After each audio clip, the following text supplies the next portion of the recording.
You're listening to The Flickcast, a pop culture podcast about stuff nerds love. I'm Chris Ulrich, and with me, of course, again, 2 weeks in a row, Joe Dilworth. Hey, Joe. I'm shocked. This is Shocked, I say. crazy. Shocked to find gambling in here. Yes, yes. No, I joke about that because, you had some stuff going on, not personal horrible stuff, but work stuff, and people have jobs. There's nothing wrong with jobs. Jobs are good. Sure. And so you had to deal with stuff. And so fortunately, I was able to wrangle some able people to come on and be interviewed or hang out with me for a bit. But it wasn't the same. I'm going to say it wasn't the same as having you. So I'm glad you're back, at least for a couple weeks in a row. And hopefully it'll continue. But, I know shit happens, and you can't always do that. So, but anyway, jobs you're are here now. good. Yeah. Jobs are good. I like a paycheck. Seriously. It's and I want to avoid it, but with everything going on, I'm very, very, very happy and fortunate to be working all that I'm working. But I do miss, jawing with you, talking with you, chatting with you. I do miss the podcast, and so I get frustrated when real life keeps me away from doing the podcast. But hopefully that's the constant struggle between art and commerce, right? It's like you want to do art. Exactly. Not that this is art. Don't get me wrong. I'm not have delusions of grandeur or anything, but it's the stuff that you want to do sometimes has to take a back seat to the stuff you have to do, right? We could just, the Flickcast, directed by Christopher Nolan. Yeah, there you go. Then you go. Only in theaters, though. You have to go to a theater to watch the show. Only in theaters, and you might not always be able to understand or hear what we're saying. So that's right. It might be mumblecore like or whatever. In the background. Is that still a thing? Yeah. Well, which was ironically that was the music slowed down, which I thought was awesome. But right? Yeah, that was kind of or was it was slowed down or expanded? I forget. But it was it was the music from because you were deeper into the Inception, so that's pretty cool. Or whatever it's called. So anyway, exactly. That's a brilliant movie, Inception. I love that show. But yeah, absolutely. And I could hear the dialogue in that one, and it still had big bong going on. Yeah, and it had that Leonardo DiCaprio guy. He was pretty good. So anyway, I think that guy's going to go places. I think he's got a career ahead of him. Yeah. Yeah, I think so. He should stick with the movies. So on last week's show, we talked about some of the things we were happy about in 2020, and also some of the bad things that we, experienced in 2020, as most people did. So I don't want to dwell on that too much. And we also got into a little bit about things we're looking forward to in 2021, but we didn't really get into like some more specifics, maybe like Mandalorian or Star Trek Discovery or things like that. So or The Expanse, that's a great show that I'm totally thrilled about. The Expanse. I think I'm in love with that show even more than I was before. This is a great season. If you're not watching it, now is a great time to get into it. But so I want to kind of touch on those things if we can. Which one do you want to start with? I mean, let's dive right into The Expanse. You mentioned it. Into The Expanse. All right. So by the time this episode drops, I don't know. Will The Expanse be done for this season? I don't think so. We'll be pretty close to it because we're almost close done to now. The conclusion, the climax, if you will. So let me just before we even get into this, let me stipulate for the record that I would watch a spin-off show about Amos. Oh yeah, I would.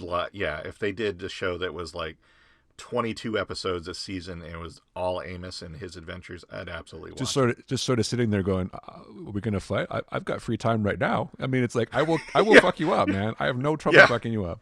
But what was great about one of the recent episodes, the prison episode, where the no spoilers. I mean, it's a little bit of spoilers, I guess, but Amos visits someone in prison, and some other shit happens, and then they have to like climb out of the prison, and there was a moment in that episode where I felt like Amos had like met his match almost. Right? Yeah, except like here's the thing, Amos. But then he pulls it out anyway. But I don't think it's possible to intimidate Amos, and it's great because he's directing in that. I think I know what you're talking about. He's directing everybody as to what they're going to do to get out of there, and this guy keeps talking shit to him and trying to goad him, and he just like completely doesn't buy into it, and then essentially tells the guy, I will drop you. Just, so we either get out of here or you stay here. I don't care. So I was like, geez. Right. But then it comes to a head though, later. Yes. And yet that was like the first time I really felt like he was in some actual jeopardy for a minute. Yeah. No, Because that guy was pretty, there's never been a time where I felt like he was not going to triumph. Even when he was dealing with Holden in the last season, I felt like they would be okay.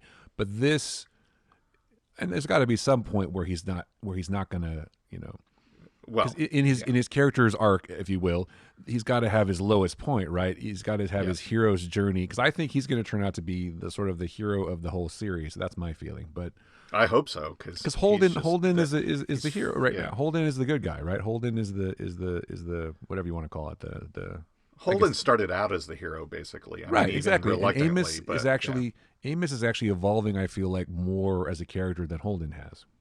Yes. Yeah.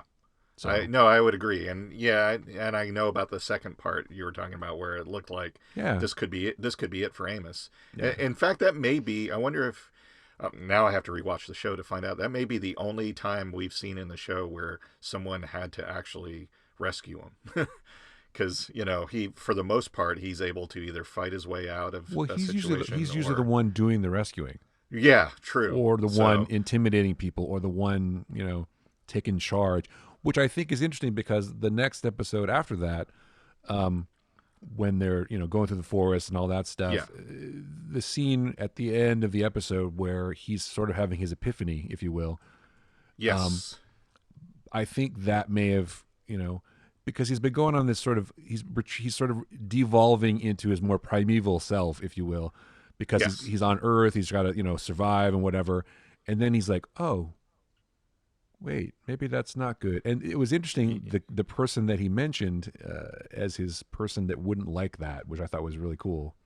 That's changed. That's definitely changed too, because now he's got somebody, a male figure that he can. I mean, I hate to say it, look up to, kind of like. I'm not saying Holden's his father, but he's kind of like, some male figure he can respect. Yeah, and the way that Wes Chatham delivered that line, "I got to get back to my crew," it was like, wow, it was almost haunted look in his face. But you're right, it was a revelation that I'm better with. I can be the best person I can be with these other people. Right, and that probably shocked him more than anything, because I mean, he was loyal to Naomi, from the beginning, and kind of was like, I'll stick around with this because she is, and they seem to be doing something that's worthwhile. But you're right, until that moment, it never really kind of gelled how much he depends on them, what he thinks about them, and how best they work together. So right, I mean, you could make the argument that Amos never had a family, right? So they're his family, and Holden is the dad that he never had.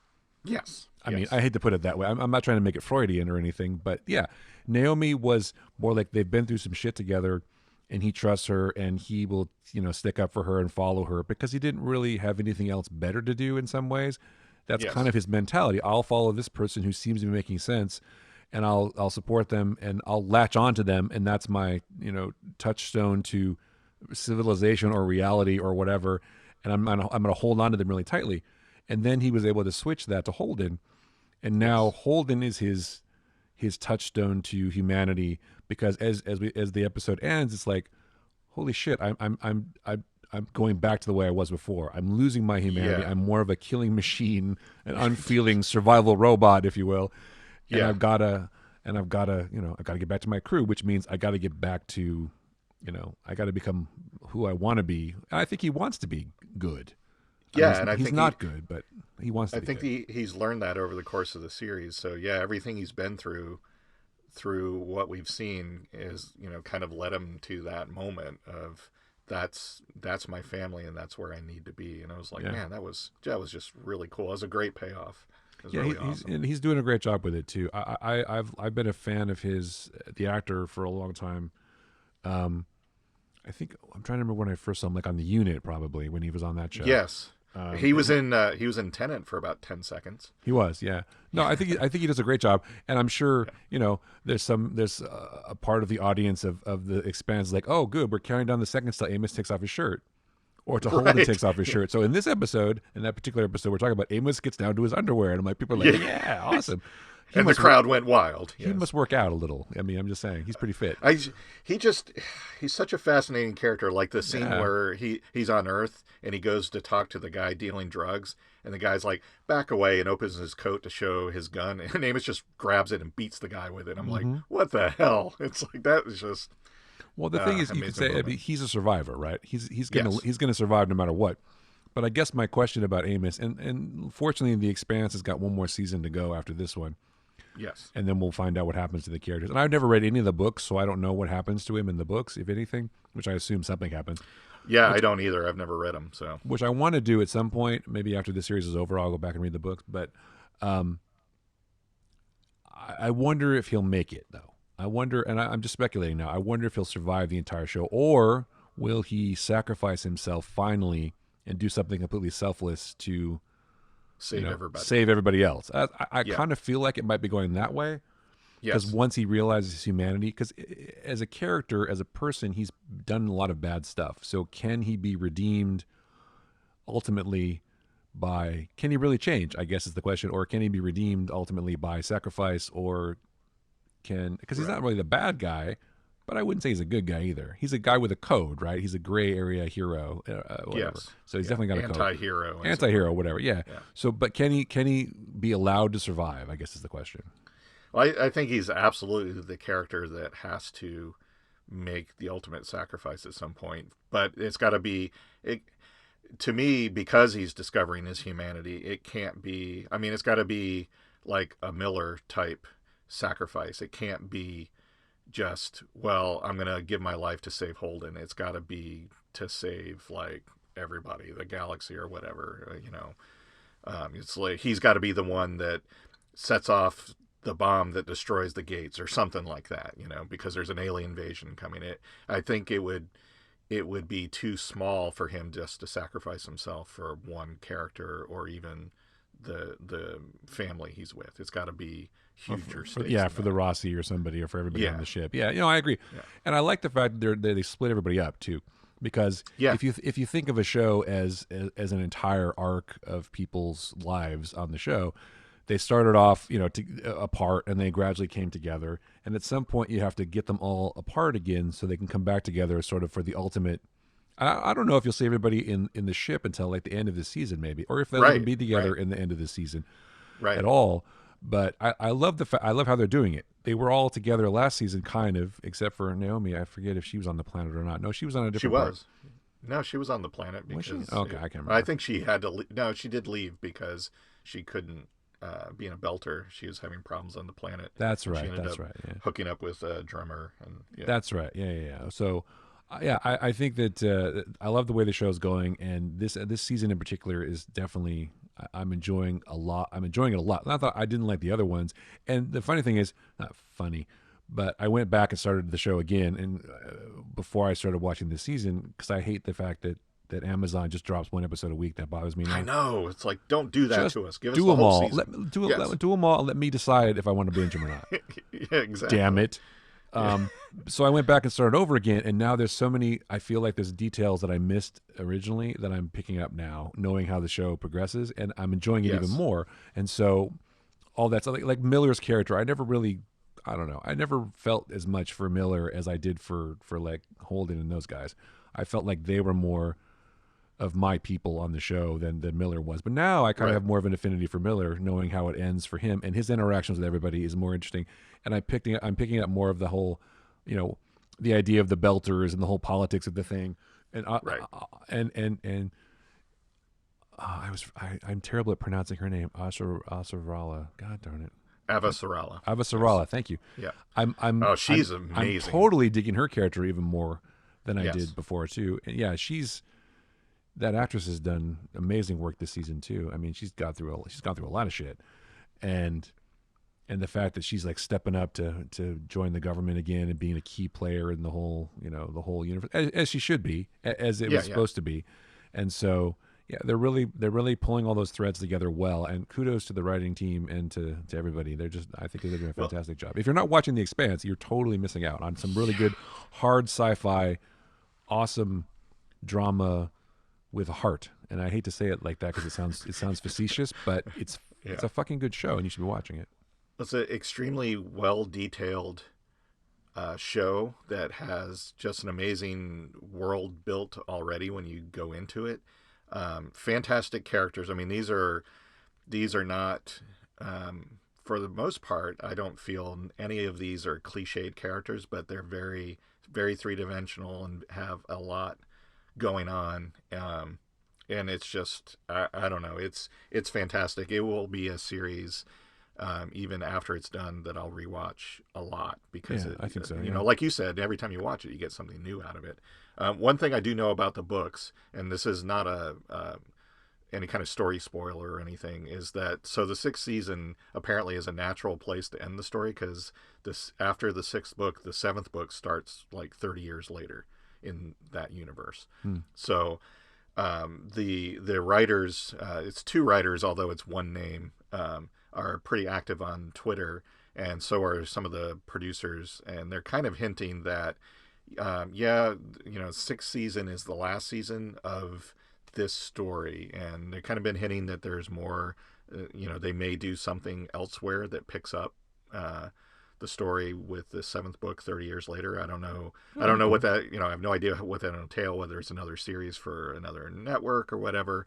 I don't know how they do that with the current actors. It would be kind of weird if they recast with older actors, but maybe they will. I don't know. I mean, it's all speculation at this point, but I have a feeling that we'll get to the end of the sixth season and it'll be like, yeah, I want to know what happens next. And that's kind of what you want in any story you tell. You want Right. people, you leave people wanting more, right? So Absolutely. Yeah, I think you might have hit on the head of it, or hit it on the head earlier. Maybe it will be aliens coming through the gate, or it will be the proto molecule aliens, or whatever, yeah, because they're sort of maybe resolving the sort of Belter Mars Earth conflict in this season a little bit, or it's going to come right. to the brink of all that war at the end of this season, and we'll see what happens in the following season. But there's got to be some. I find it hard. I find it difficult to believe they can wrap up the entire Belter thing in the next like 3 or 4 episodes. Maybe they will, but because Right. it seems Yeah. bigger. It seems like a conflict Yeah. that's been brewing for a long time, and it's like, you can't just killing the one guy will not necessarily change everything. Although I think Right. he and his son are going to have a moment of clarity at some point, but They're gonna have a pretty they're big gonna have conversation. a talk. Yeah, Yeah. and Naomi will probably be involved in that. I would imagine too. Probably. Yeah. Um, but yeah, it's going really well, and I would be happy to see more, even if it's different characters. I trust this world now. The world building is so good that I trust the characters Yes. or the creators to go on and do other things, even with different characters. And I'm sure I'd watch it, no problem. Oh, So absolutely. Yeah. Yeah. yeah, If there's any way that when this is done that there's some kind of extension or continuation of this world, I'm like, yeah, I'm on board. I'm gonna wait. I had thought about starting the novels, like now, but I think I'm gonna wait till now that I know that there's a definitive end. I'm gonna wait till the show ends and then start and read the books because you know, I can only imagine if the show is this detailed and rich that the novels are probably even more so. So yeah, um, I would imagine so. The one thing I was curious about though is, unfortunately, there are some. Well, there was one negative thing that happened in relationship to the Expanse that. And I know you know what I'm talking yes, about. So I yep, wonder how they're going to deal with that, because I don't want to disparage anybody, but there was a lot of issues with one particular cast member who is not coming back for season 6. yeah. So how do they So deal with his how do they story? deal with that? Because I'm sure they didn't plan that for this season. He seems to be a pretty decent part of the series right now, and rightfully so. The character is an important part of the show, Yes. and he's spun off with another character who's supposed to be a pretty important part of the show too, which is she's totally growing on me too, by the way. Oh yeah, she's awesome. I like her She's attitude awesome, as yeah. well. And so I wonder how they're going to deal with that. Will they kill him off, you think, or he'll just I disappear, or what will happen? I wonder. Yeah, I don't know because it's from what I understand, the season they had finished filming the season before all this came out, and then like you said, they when they announced the sixth and final season, they very pointedly mentioned that he would not be part of the cast. So yeah, I mean, it's like how do you I mean, unless it's just a line of dialogue, it's like, oh, he went off and he got either he got blown up or he went off and found his family and had it happily ever after. I don't know. So yeah, I mean, I would assume since they decided not to bring him back, they have a plan. But I mean, you could just explain it away, I guess. But yeah, I'm sure they're not gonna recast, obviously. So no. So I mean, I'm thinking depending on what I mean, I'm assuming we're never going to know the whole story, but it sounds grievous enough that it's the right decision. But I'm, as a fan of the show and the characters, I'm a little sad that we won't get to see his story completely finish. So well, maybe maybe he will die, and maybe that'll be a catalyst for other things.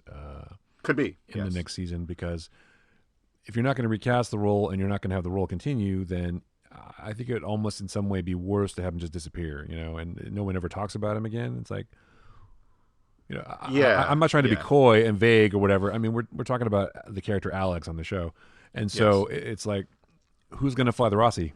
Right. I hate to say it that way, but it's like, who are they going to get to fly? I mean, maybe Drummer will come on or something.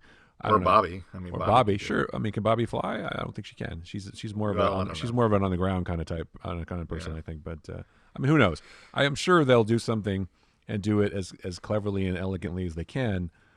But it's got to be difficult to deal with, and this is not in any way to take away from what has allegedly happened to people.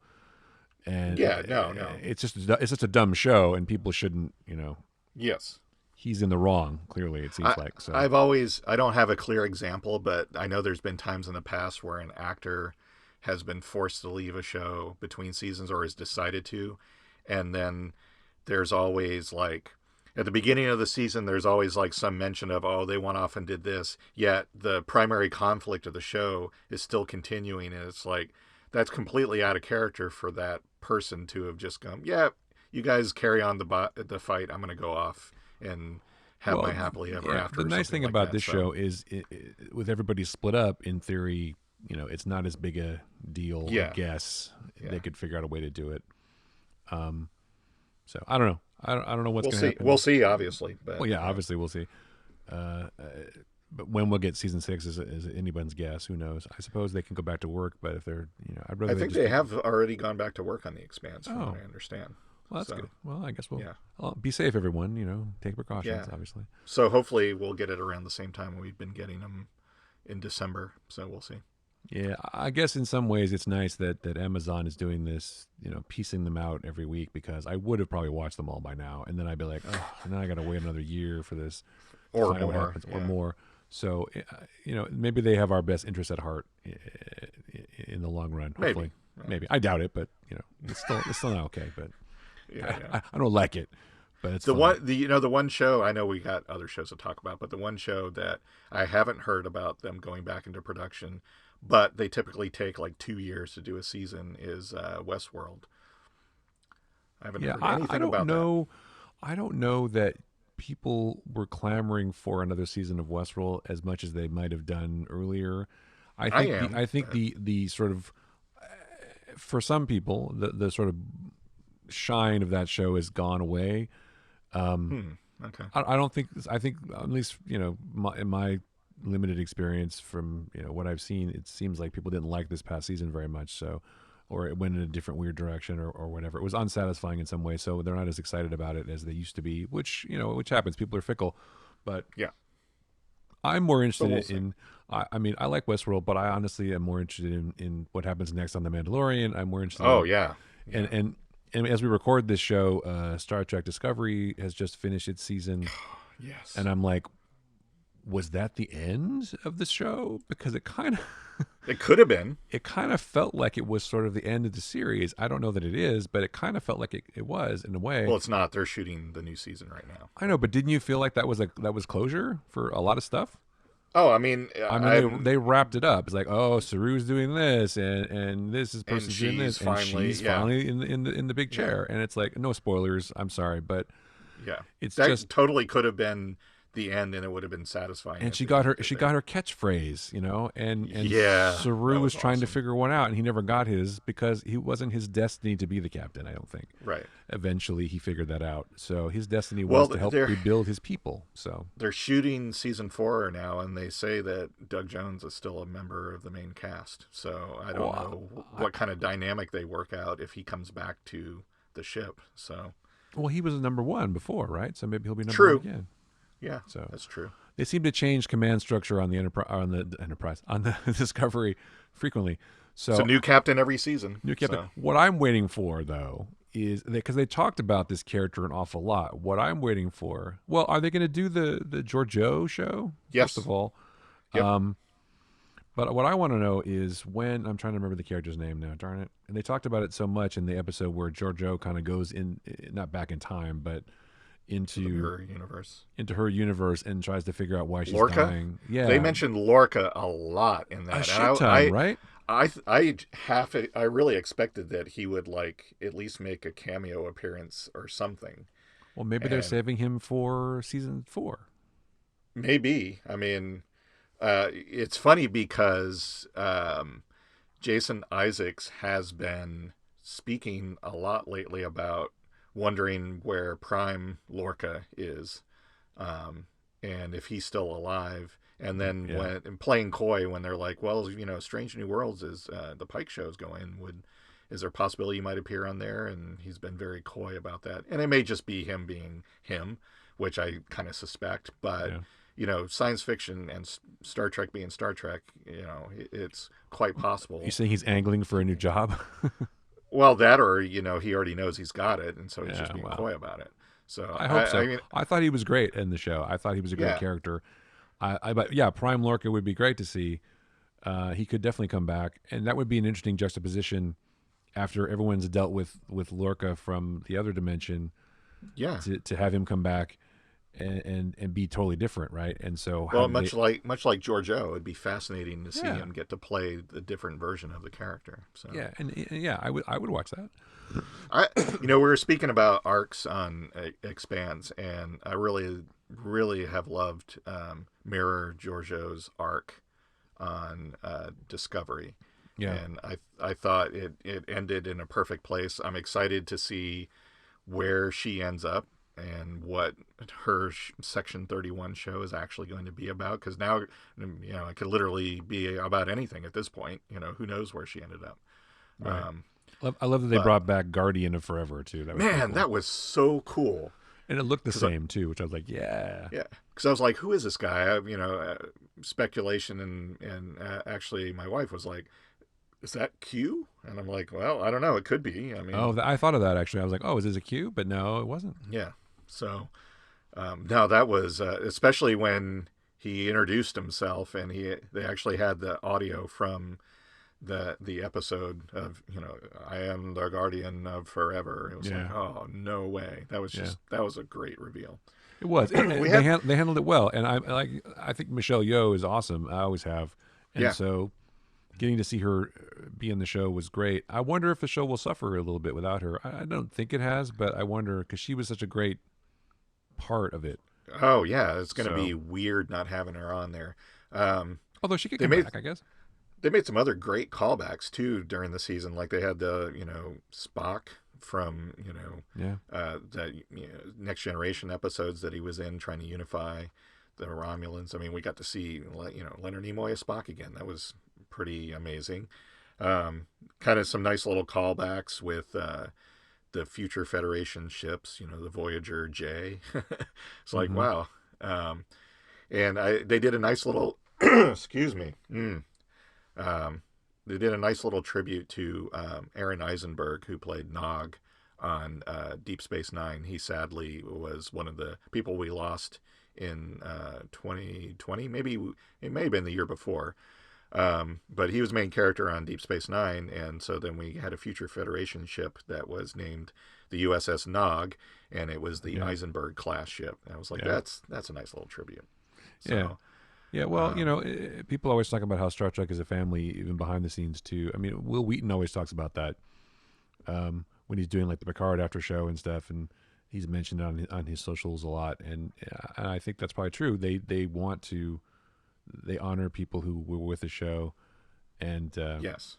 once you're in an episode or in the show, they treat you well. I guess. I mean, it's nice to think about that happens, and there was a lot of good stuff like that, and Star Trek is known for that, I think, too. So it was good. It was good to see.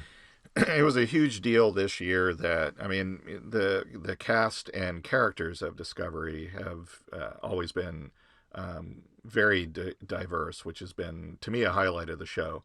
And in this third season, they really did just a phenomenal job with a couple characters that are trans, and one of them who's non-binary, non-gender, and it made for some, I thought, beautiful moments of the show, and just really, I almost want to say that this season of Star Trek Discovery was probably the most Star Trekiest of any of the series. I mean, it was just really all inclusive. It was diverse, but it really, pushed a lot of the themes that Roddenberry set up with the show. A lot of things that it always seemed to me that Star Trek should explore and push forward, but seemed to be in the past too timid to do, maybe because of network influence or whatever.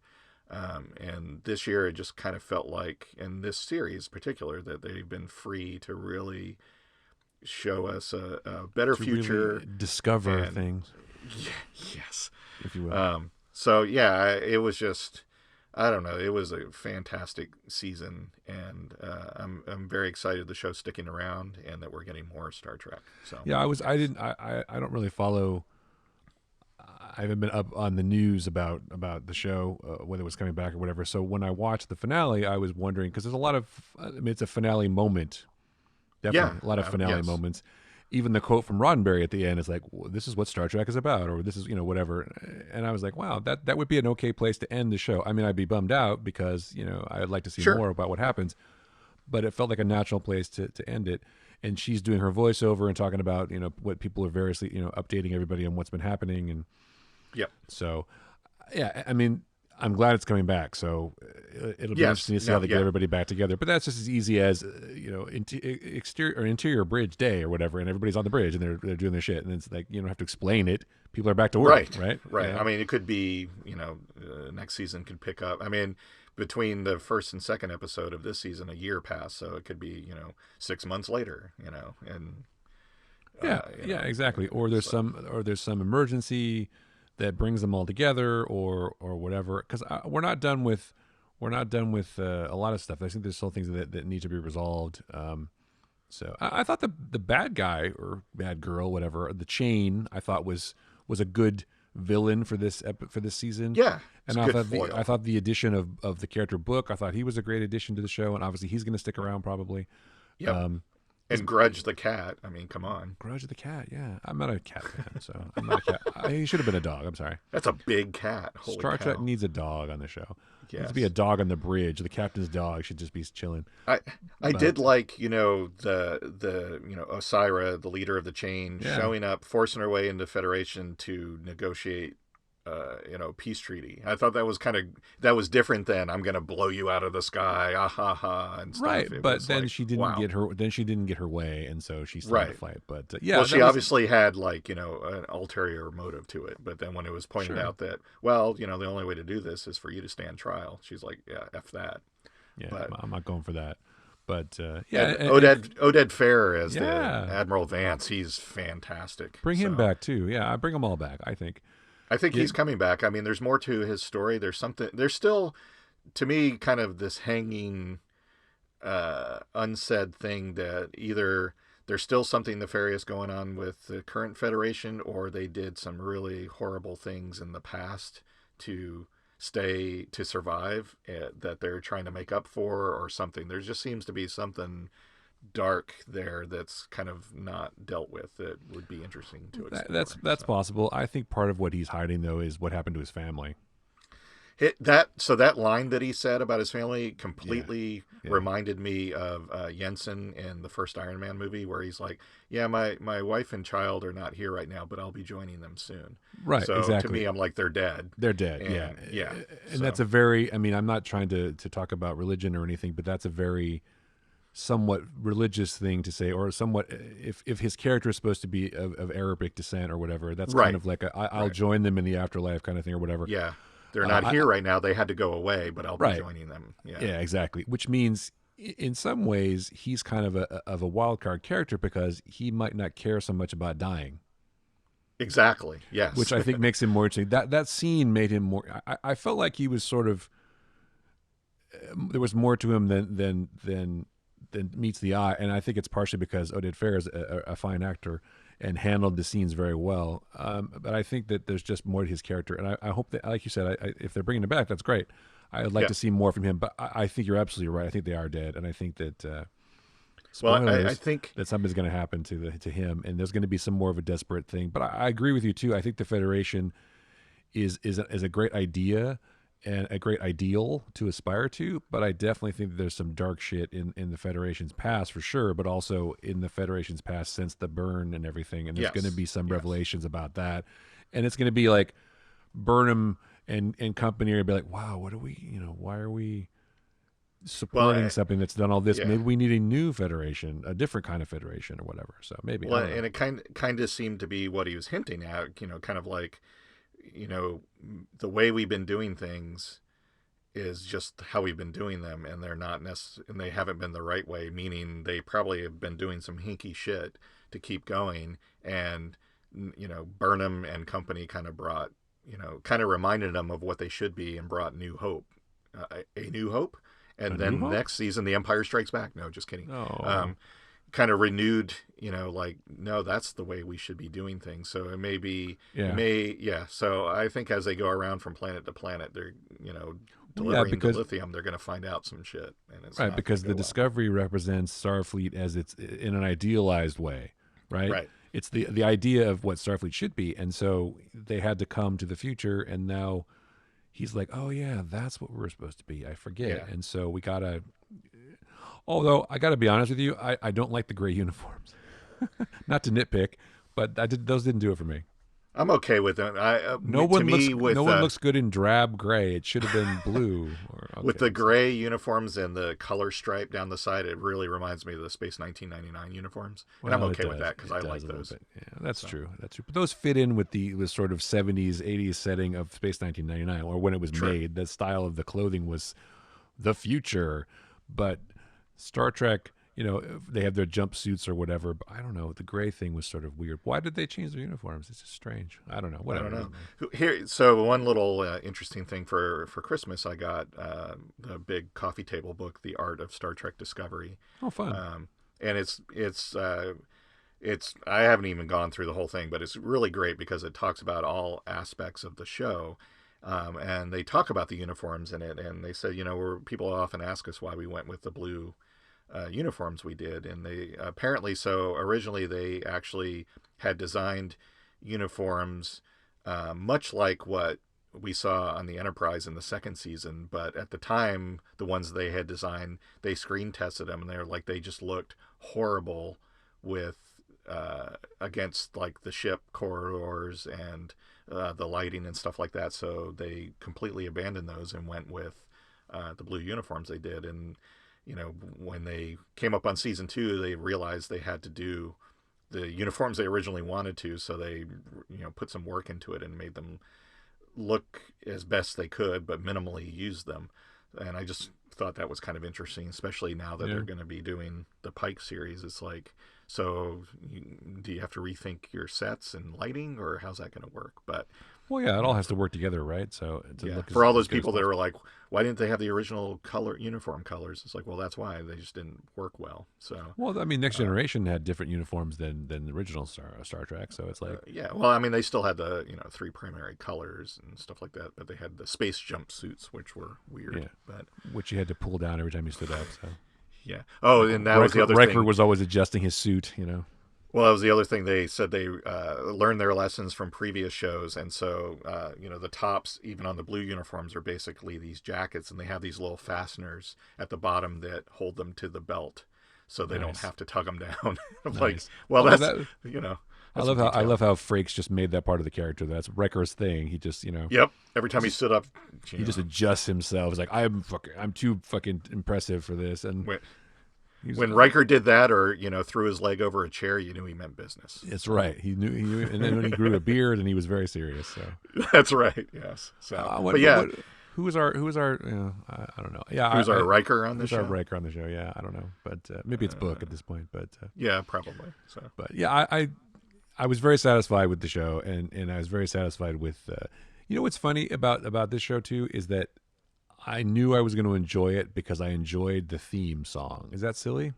No, not at all. I mean, I thought that was it's a very Star Trek-y theme song.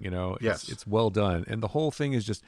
I feel like people who are they actually give a crap about Star Trek are involved in the show, so they're making it like the Roddenberry family is definitely involved in the show, and I feel like they're trying to carry on Gene's legacy as best as they can.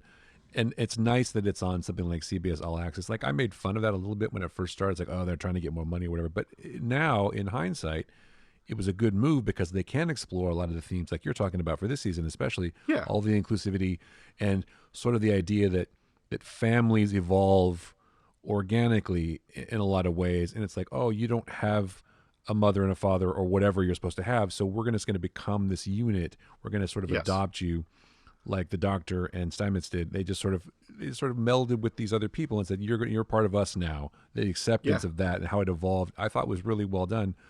And the idea that you can have all these diverse characters, and that's what the Enterprise, and that's what Star Trek's about. Star Trek's about. Yeah, it's about including everybody, and everyone gets a seat at the table. And no, you're right. It was well done.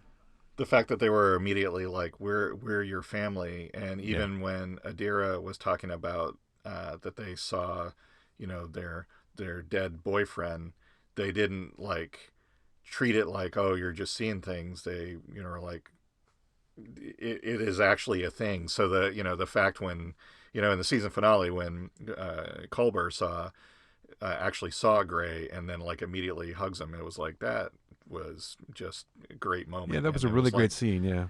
And then it was like, we'll find a way for you to be seen permanently, and the whole the whole thing, because the person playing Adira is non-gender, doesn't identify with a gender in real life, and so originally when they appeared on the show, they were calling her she, and I was like, that's kind of weird. But then they made a point of the character going, yeah, you know what, I don't identify with her or she, and I prefer they or them, and that was like, I'm not, I'm a just straight white guy, so it's not that I don't want to say that I'm not trying to co-opt that moment, but I thought that was just a beautiful moment for trans people, for non-gender people, for Star Trek, that to finally acknowledge that, because it's the future. Even before they went 1,000 years in the future, those kinds of things shouldn't matter at that point, right? So no, there shouldn't have to be a discussion about it at all, because it's just it is what it is. It's accepted. Everybody is accepted, and that's what the Federation's about. That's what Star Trek's about. So the idea that it took this long to do this, I mean, I understand why they couldn't do it in the context of the business or of the shows and whatever. But I'm glad they finally got there. Yeah. And so it was a good lesson in that character was like, this is how I want to be addressed. And Stamets is like, okay. And that was it. They don't make a big deal about it because it's not in the future, right? So no, it was great. I thought that was really good. Well, I think that's one thing that Star Trek has been good at in the past, is sort of calling out present day issues and dealing with them in sort of in a futuristic context. Yes. Even from the beginning, it's like they were talking about like Klingons are like this and whatever, and having a Russian character on the show and having a black female on the bridge and all these things, and they're like, oh, the first interracial kiss, whatever, all of that stuff. It's like the show isn't doing it to be controversial. The show is doing it because that's the future that, Star Trek talks about. And so that's why I Yeah. think it's a great show and a great concept, and it's the way hopefully things are going in the world, and to try to fight against it is ridiculous. And so it took them a long time to get here because I'm sure they wanted to do it sooner and tried to do it sooner. I mean, and they did it a little bit in the movies, but Sulu, being gay and having a husband, Sure. and the backlash that caused, my goodness. But I don't know if there's been as much a huge backlash about this. Maybe there has, maybe there hasn't. But I would say that if you don't agree with that kind of thing, that I'm not gonna say you're not a true Star Trek fan, but you're kind of not, because Well, you shouldn't. you don't get it. You don't get it's it. Not it's not the show for you, because It's I mean not. there's You don't I've seen get what plenty they're of trying to people do. they're like, oh, Star Trek shouldn't be political or have social. Have you ever watched the commentary. show? Right, it's exactly. Like, what? I mean, The back in the fuck? original series, he's black on the left side and white on the right Yeah. side, and it should be the other way. I mean, that from the get go, Yeah. they dealt with that, and they even had political stuff. I mean, the whole original series episode with the planet that had the remnants of the Constitution, the Yangs and the Combs fighting, and it was like, are you kidding me? Have you actually watched and paid attention to the show that you say you love? That's what the show's all about. I mean, so yeah, I mean, it's also, and I don't blame Gene Roddenberry, and I don't blame all the people who produced Star Trek, the original series, or even Next Generation, or any of the other shows. It's like you can only do what you can do in the confines of what you're given. And so, in the '60s, having a black character on a show, being a lead character on the show, was difficult. Having an alien with green skin was difficult. Having a Russian on your show, was like, unthinkable. It's like we're in the middle of the Cold War. It's like there's a Russian in the bridge. Like, yeah, because we don't fight. We don't do that shit anymore. We don't. In the future, we're not fighting each other. As like Picard says in that one episode, or in that movie, is like the idea of acquisition of wealth is not something we think about anymore. We don't worry about that anymore. We work to better ourselves. And and some people are like, oh, well, that's like socialism or whatever. But you know what? It is or it isn't. But it is or it isn't. But the point is that things evolve, and they evolve for the betterment of all people, not just some people. So yeah, exactly. And so having that on this season of Discovery was like, that's so Star Trek, and that is the culmination of because I have friends from all walks of life, and there's been many of them that are Star Trek fans that are like, I wish the way I was, and I wish the way I want to live my life was represented on this show about a utopian future, essentially. And slowly but surely, over the course of many series, a lot more ways of life and a lot more beliefs have been brought in as normal and as accepted as they should be. We still have a long way to go, but having an idealized future of, hey, it's going to be okay, this is where we're going to get to, is really cool. Right. So if you're not watching Star Trek Discovery, you should be. Yeah, exactly. Discover a new show, damn it. Right. And that kind of, even the original series, that's what Star Trek did best, is they did things to make you think. I mean, sci-fi back in the 50s and 60s was used for that a lot. The Twilight Zone, for God's sake. I mean, yeah, definitely. That was a morality play every week. And Star Trek, when it's at its best, is that as well. So, yeah. Definitely. I don't think we have to work too hard to say that we're fans of Star Trek and fans of Discovery. Yeah, no, so. I think that's well known. It's well known. It's obvious. So the other thing I wanted to talk about, because we could just ramble on about Discovery for a while still, or about Star Trek, but I just want to get into Mando a little bit, since it ended at the end of 2020. And of course, we're going to get WandaVision pretty soon. So, or if we haven't already, by the time the show comes out, so I'm looking forward to that. That's going to look cool. I kind of miss. I mean, this is going to sound silly, but I miss like Marvel characters. I miss like Endgame. And I was sad that Vision had to go. Spoiler alert. But he's back for a while, so I'm looking forward to that. But I gotta say, whatever your feelings about a particular computer generated person, I still think the finale of Mando was excellent. I really enjoyed it, Oh, yeah. and I'm looking forward to what they do in the next season. And it's interesting because I don't think it's spoilers at this point that Luke comes back, but I just think it was interesting that Grogu kind of goes away and he's got the same.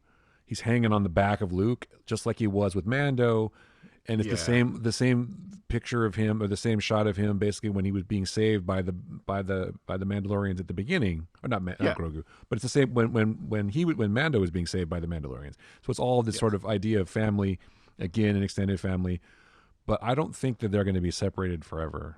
I think that I yeah, that that's kind of my Grogu. feeling too, Well, they cuz can't give up their cash cow either. I mean, because Baby Yoda is selling a lot of stuff right now. well, yeah, and it would I don't just know if you be got Baby Yodas for Christmas, but we did. oh, I got them before Christmas, Oh, but nice, nice, I have very many. I have at least 4 Funko Pop nice.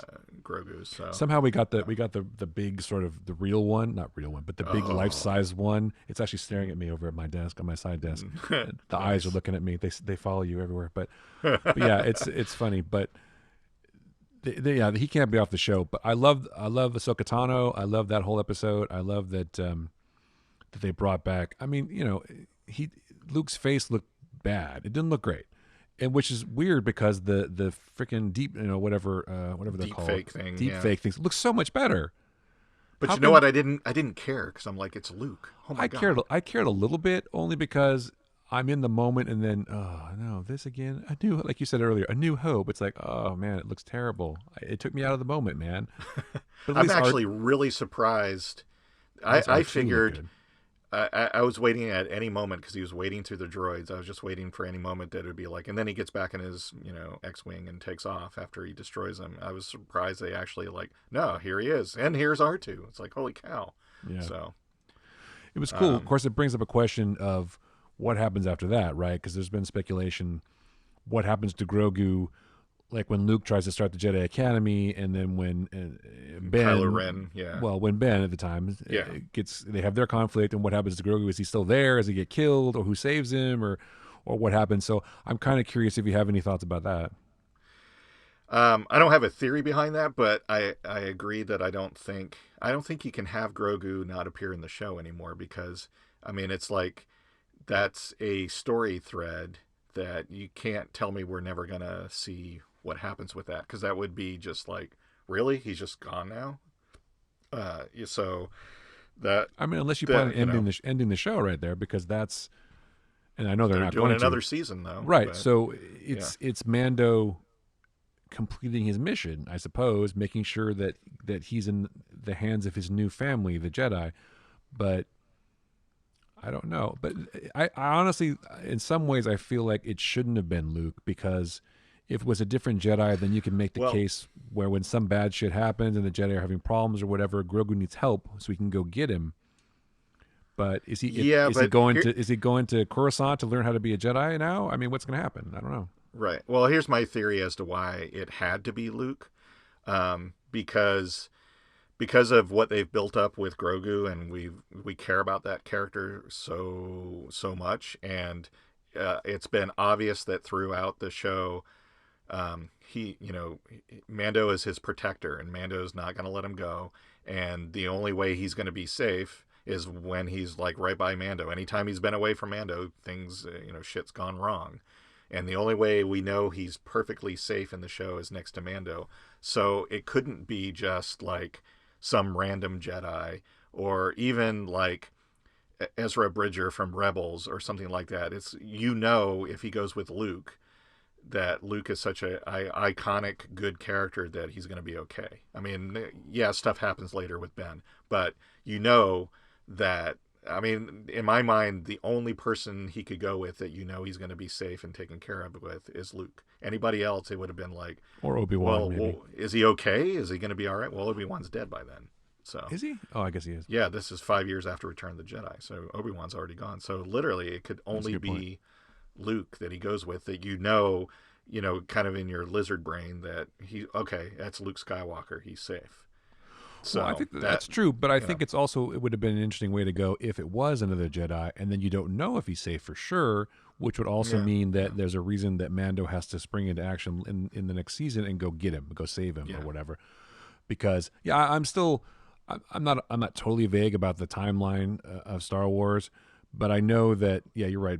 Obviously Obi-Wan's dead, but Yeah.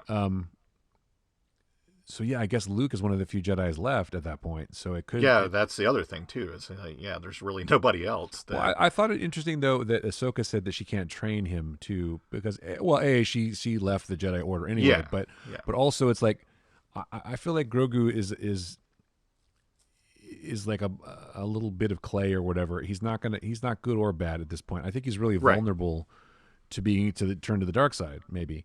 And Yeah. so that's why she said she can't train him because she's not strong enough to make sure that he will go to the good side, right? Right. So when he goes with Luke, you have it like you said, he has a better idea that he's going to be a good guy because Yeah. it seems altruistic this whole time. But he did try to force choke what's her face.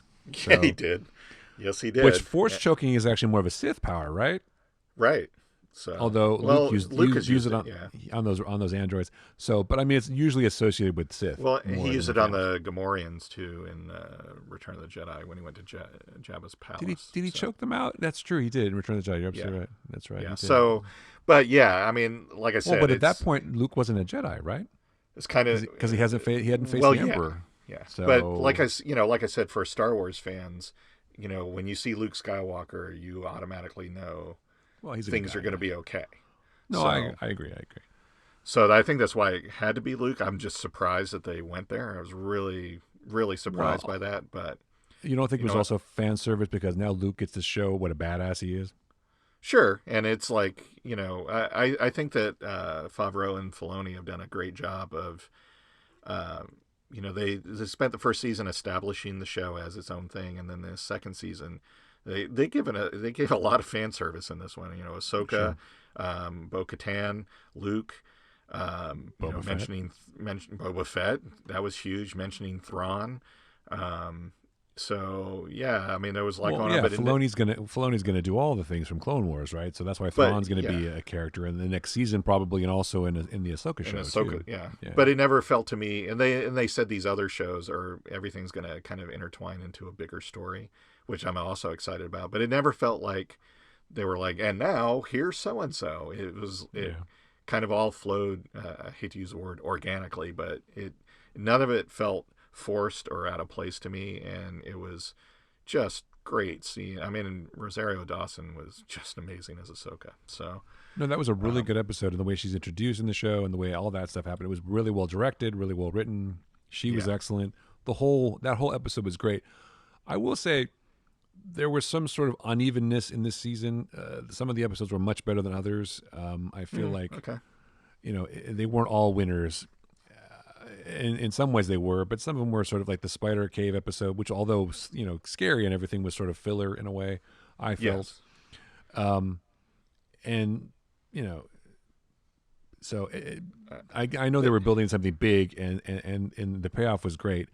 But there was some. I had some questions about it. Like the thing about him taking off his helmet in the episode before he takes off his helmet for Grogu, I thought maybe they should have figured out a way to do that in a different way because I feel like it sort of took the power away from that moment in the final episode a little bit because he'd already done it. Yeah, granted it was to help Grogu, but it wasn't as impactful. I didn't feel like the first time he takes it off in front of somebody is the person that he loves the most, right? And so Grogu can see his face that he knows it's going to be okay. That would have felt, I feel like, more of an impact if he hadn't just done it in the last episode for almost no reason. So, see, it didn't take it away from me because he was, the seed of doubt had been put in his head by Bo-Katan earlier. She's like, "You don't take off your helmet. That's ancient wizardry. That's cuckoo stuff, right?" And so that you're from the fringe Mandalorians. That makes perfect sense. Yeah, those and that starts putting that in his head, and then he's faced with this situation where I got to get my kid back because for better or worse, he's Grogu's dad at this point, right? And he's like, I got to get my kid back, and the only way I can do it is do this thing that, and to me, it just showed how much, he has become a father to Grogu. He's like, all right, I'm going to do this, and then leaves it off. But I did like after they shoot everyone, Mayfield is like, yeah, nobody saw you. Nobody saw you without your helmet. That was like kind of good. And that was, Sure. that episode was great because, here's this character that was kind of, he didn't do anything intrinsically evil in the episode he was in the first season. But he was ambiguous, but he was, to be honest, kind of one dimensional in that episode in the first season. But then they bring him back and actually give a lot of weight to him and interesting story, and it's like, wow. That was a little bit surprising, but yeah, no, Yeah. I mean, I think the first season was pretty much the episodes were standalone. I mean, there was a common thread, obviously, with Grogu going through it, but it was standalone, and this year was more kind of a continuing story to Sure. it. So I mean, I love it, and I hope to see more, and I know there will be more, so that's great. So yeah. it's, if you think of things in terms of a 5-year arc, right? Like we always talk about for TV. Yep. So right now we're at the certain point where the heroes have been separated, and they'll get back Yes. together at some point. How do they get back together? Under what circumstances? And what does Mando have to do to get back together with Grogu? And they will be reunited. They might not be reunited until the end of season 3. Who knows? Right. Right. But one thing I thought was interesting, one little character beat, which I thought was really interesting, is Moff Gideon trying to off himself. I thought that was, I feel like that was well done. That was, Oh yeah. Yeah. he like tries to, what I'm saying. And I thought that was, because he's been kind of like, oh, I'm the bad guy. Yeah. Excuse me.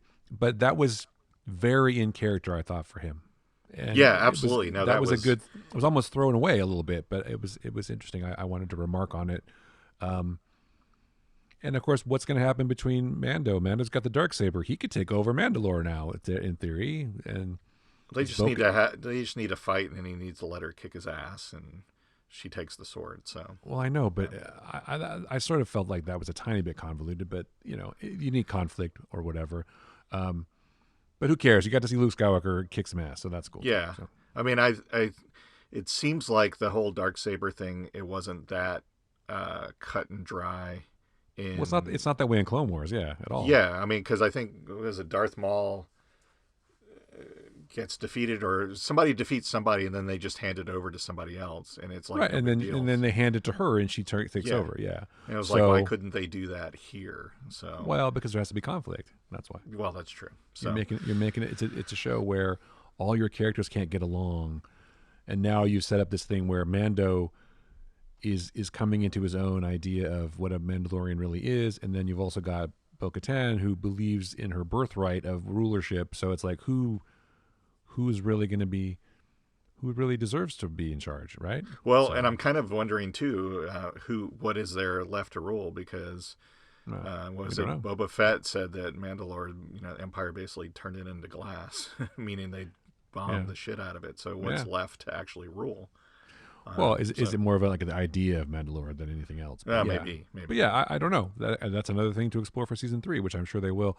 But before we wrap it up, I do want to talk about the Boba Fett show for a minute, which I think Yes. I love the fact that, and this is just maybe me projecting, but I just love the fact that almost every episode with Boba Fett is like, here's our middle finger, George, basically.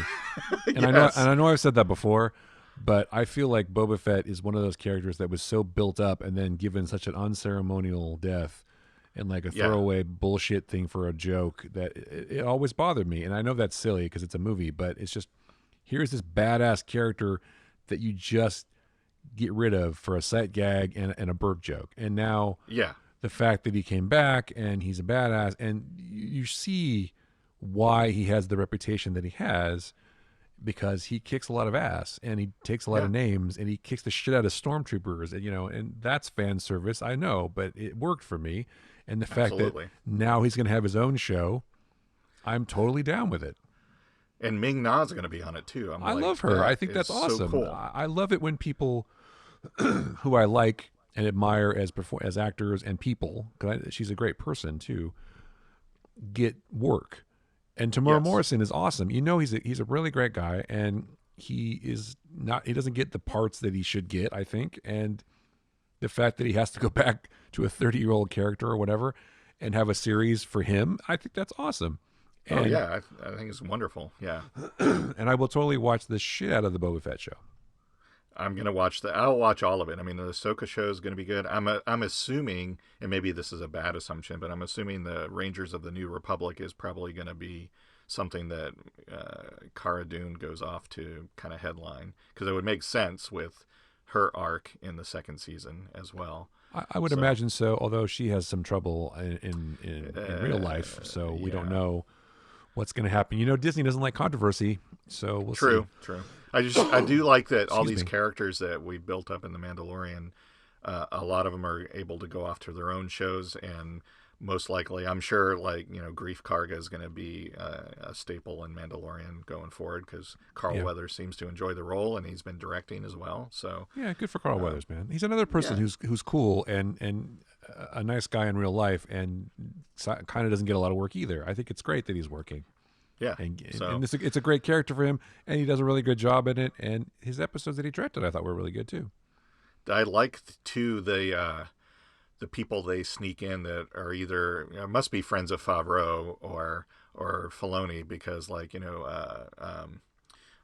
can't remember his name, but there is the graffiti artist David Cho that is in the wrestling or the boxing scene in the first episode, and he did the graffiti that we see on the walls. Leguizamo, that's who I was trying to think of. John Leguizamo is totally unrecognizable in voice and face as this alien in that boxing scene, wrestling scene, whatever. Right. But he's in it, and it's like, and Timothy Oliphant. That was just lovely to see him play another sheriff. But I mean, in those scenes, the bartender was the guy who played Dirty Dan Daughtry. Right, and yeah, I think we talked about that before, but we did. But that was cool. Yeah, I mean, you don't yeah. really recognize him, but obviously he and Oliphant were friends. Or Amy Sedaris. Filoni's just a fan of Deadwood, I suppose. Yeah, But yeah. But well, yeah, I mean, you can show, certainly. just like, By the way, you can totally see in the Boba Fett show how he and Timothy Oliphant's character could come in contact. Oh, for sure. Absolutely. I mean, that's what I'm yeah. kind of hoping for. Yeah. That to see him come back. So yeah, I mean, it's much like Star Trek. There seems to be a faster pace with the Star Wars shows, but we're getting more shows with Star Trek. We're getting more shows with Star Wars. Obviously, a lot more Marvel, and they're even considering some of their future movies possibly just being on Disney Plus instead of theaters, which that's our old debate. But Sure. but yeah, I just am so happy. All these things that I've loved and gotten in little bites over the years, or either just in novels or just in comic books, that we're just getting this flood of stuff, and it's all really well done. And exciting. So this is very, very Well, yeah, cool. there's a lot to look forward to for 2021 and 2022, I guess, because some of this won't come out for next year. Yeah.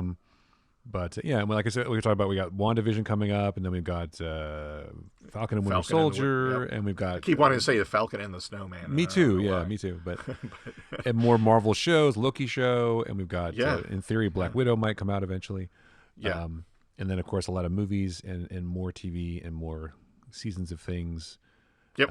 So a lot to look forward to. Hopefully, and we'll be talking about it we'll be talking about it. And there's many ways to find the show, which you can find on Apple and various podcasting outlets. You know where they are, especially if you've already found the show. And we're on socials at Flickcast and or TheFlickcast, I should say. And then of course Joe and I are on socials if you want to find us and hit us up. We're also going to be expanding our sort of contact with our fans and supporters on Discord. That's going to launch pretty soon. And we can chat about stuff on there. And you can tell us all the things we do wrong, which is fine. I don't mind. Absolutely. And if you do enjoy the show, you can support us on Patreon if you want to. And if you can't do that, which is fine, I totally get it. If you want to go to like Apple Podcasts and give us a review, that's awfully nice of you. We'd appreciate that. And yes, please.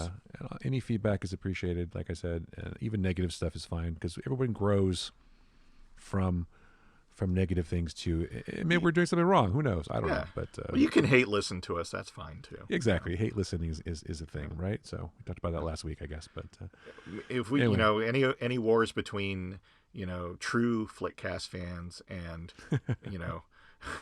tourist Flickcast fans, I totally support, and I'll I'll join those arguments. Exactly. So. Although this is now an Amos Stan podcast forever. So. Absolutely, yes.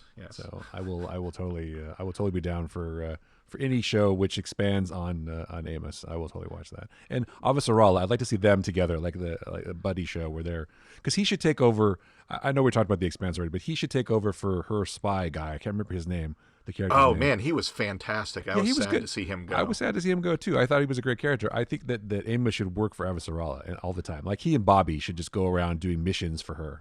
Oh, perfect. I would totally watch that show. I would totally watch that show. Yeah. So anyway, all right. So for Joe Dilworth, I'm Chris Ulrich. That was the Flickcast. Thanks for listening. Thank you, everybody.